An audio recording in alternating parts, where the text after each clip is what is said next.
महिला को जंगल में खींचकर ले गया बाघ, शव के ऊपर दहाड़ मारकर बैठ गया।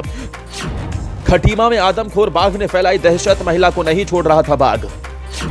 वन विभाग की फायरिंग का भी नहीं लगा डर, शिकार के लिए बाघ अब आबादी में घुसा। एक बार फिर से बाघ का खौफ दिखने लगा है। बाघ ने एक बार फिर से इंसानी खून को चखा है।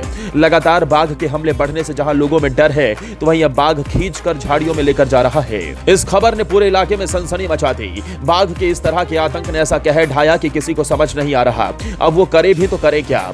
बाघ के हमले की खबरें तो आपने बहुत देखी होगी, लेकिन अब की बार तो बाघ ने जिस तरह से शिकार बनाया उसकी चर्चा खूब हो रही है और लोग अपने घरों में अलग अलग तरह से सावधानी की तैयारी करने लगे हैं। ऐसी व्यवस्था करने लगे हैं कि बाघ ऐसी घटना को उनके घर पर अंजाम न दे दे। बाघ के हमले की खबरें पिछले कुछ दिनों में खूब बढ़ी हैं। यह अब की बार पूरा मामला आया है खटीमा से, जहां बाघ शिकार की तलाश में पहले से बैठा था। मानो बाघ को पहले से पता हो कि शिकार के लिए यहीं पर बैठना होगा। खटीमा उपवन प्रभाग की सुरई रेंज के सीमांत क्षेत्र में स्थित सतपुड़ा गाँव की एक महिला शौच के लिए घर से निकले थे। वक्त करीब सुबह के 6:30 बज रहे थे। महिला जब अपने घर से निकली थी तो कोई नहीं था, लेकिन अपने घर से दूरी पर स्थित जंगली क्षेत्र में महिला शौच के लिए चली गई थी। लेकिन वहां पर पहले से घात लगाए बाघ बैठा था और महिला को देखकर चौकन्ना हो गया था। जैसे महिला जंगल में पहुंची तो बाघ ने उस पर हमला कर दिया और खींचकर झाड़ियों में ले गया। लेकिन महिला ने कुछ आवाज लगा दी थी जिसकी गूंज गांव के लोग सुन बैठे थे। इतनी देर में हल्ला होने लगा कि बाघ ने हमला कर दिया।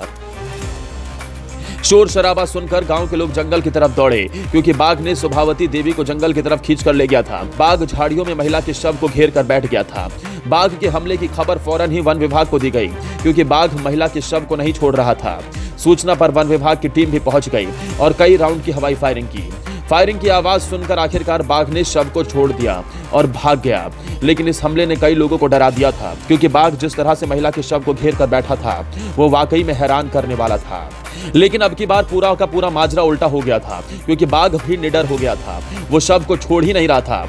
तराई पूर्वी उप वन प्रभाग की एसडीओ संचिता वर्मा ने मीडिया को जानकारी देते हुए बताया कि तड़के सुबह हमें सूचना मिली कि सुरई रेंज के अंतर्गत आने वाले सतपुड़ा ग्राम में बाघ के द्वारा एक महिला को अपना शिकार बनाया गया, जिस पर हमारे द्वारा तुरंत वन विभाग की टीम को मौके पर रवाना किया गया, जहां काफी संघर्ष के बाद महिला के शव को बरामद कर लिया गया और पोस्टमार्टम के लिए भेज दिया गया है।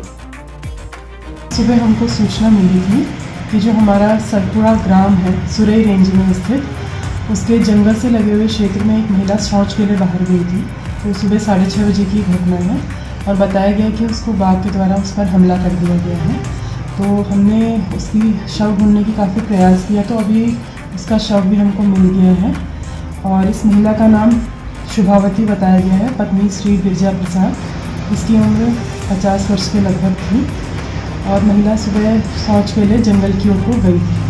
तो जो प्राथमिक सूचना हमें प्राप्त हुई है उसमें ये बताया गया है। अभी कुछ समय से हमने काफ़ी यहाँ पर प्रयास करे थे कि हम जितना मिनिमाइज कर सकें उस संघर्ष को, जितना कम से कम हो सके इस प्रकार के संघर्ष को, मानव वन्य जीव संघर्ष को हम।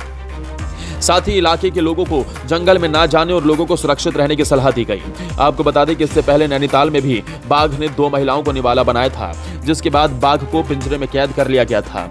लेकिन अब खटीमा में भी बाघ के हमले ने दहशत फैला दी है, जिससे निकलना हर किसी के लिए चुनौती है।